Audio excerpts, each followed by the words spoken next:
Well, my uncle has depression. She's my grandma, so...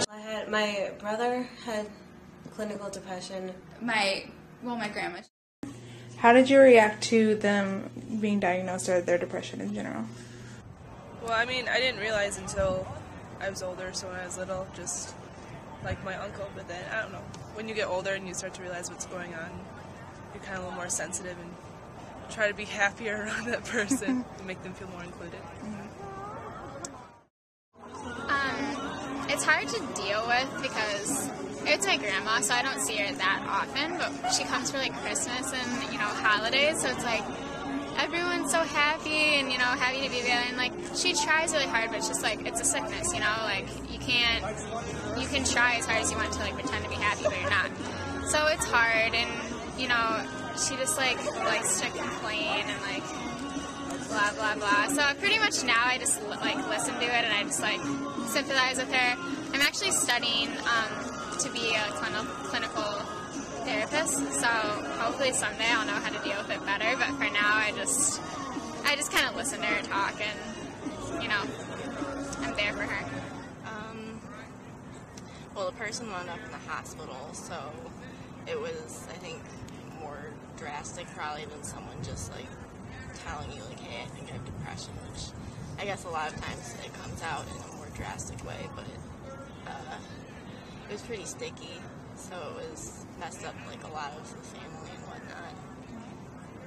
whatnot. So after you realized that he had depression and he was suffering from that, did your relationship change at all, and if so, how? Did it change? Okay, it definitely did. When I was a kid, like I said, I thought, you know, it's all about mindset, all about looking at life differently. So when I was a kid, I got into a lot of arguments with my family. I got into a lot of fights about random things, about things I thought they did wrong, things that they thought I did wrong that I didn't really. It'd be like arguing about religion, swearing in general, stuff like that.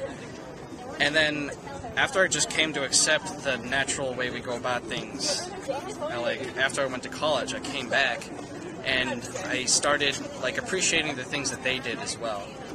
So instead of focusing on how they could be better people, how they could be smarter, how they can be, I guess, more right in my eyes, I started focusing on what they already had and enjoying those things with them. So like my mom, she watches TV a lot, just enjoying TV with her. My younger sister, she started watching My Little Pony and she gets embarrassed because she thought I would think it's stupid. So instead of telling her that it's kind of trivial or it's not intelligent, I just started enjoying it with her as well. And then my dad, it's a little bit a longer process, but I'm definitely helping him out a lot as well by showing my appreciation for what he has taught me. Actually, yeah, that's the big thing. Because he focuses a lot on like making sure I'm a better person. He does what I used to do. And instead of arguing with him, I just reciprocate that now. I don't really feel like our relationship changed. I think, if anything, I try to be more conscious of how I treated them, to know and just be more loving towards them and not be as harsh. But I really don't feel like our relationship drastically changed. I feel like we were able to be more open, though, because we both knew what was going on either side. I think, I think I became more understanding of what caused certain things, because he also had an anxiety disorder with that, and it made me realize that like, it's just something that's kind of ingrained in him. It's not really, like, a personality thing. So I realized that it was separate from personality. But I also, I think that semester was really difficult for me because, like, I tried to help him and I ended up being a little bit depressed as well. I wouldn't say our relationship changed, but maybe my perception changed a little bit. Now I understood, like, why, like, you know, she was so upset at times and so, you know, like, angry at times. Because I never really understood that, like, what her and my grandpa's relationship, I guess. But it gave me a better understanding of, like, why she did the things she did. What is the best thing that you can do to help that person who's suffering from depression? The best way is just being there for them. Maybe just being there for them. Being there for her and, I don't know, just be there for her. Probably just be there for them.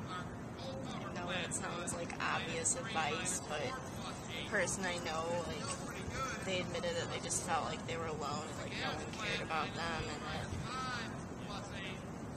loneliness just like that person in particular shut themselves out, but I think they were doing that as a reaction to how they felt. So as long as you're just there and you let them know you care and you force yourself to be there for them, I think, as long as it's not like harmful by doing it.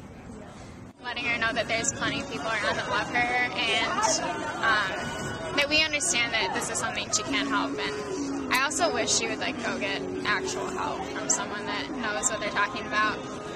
But you know, she's a stubborn old lady, so we'll see if that ever happens. But for now, I'm always here for her when she needs to talk, and yeah. I think the best thing you can do as a person is just be there as a support system and encourage them to get help from an outside source too. You can only do so much as their friend, and you have a biased interest in their relationship, but encouraging them to go to the doctor, go get therapy, go to counseling, just being able to talk to these people that are there to help you and support you, but also just being there and loving them despite all of it. I think that's the best you can do as an individual, just continue to love them through it all.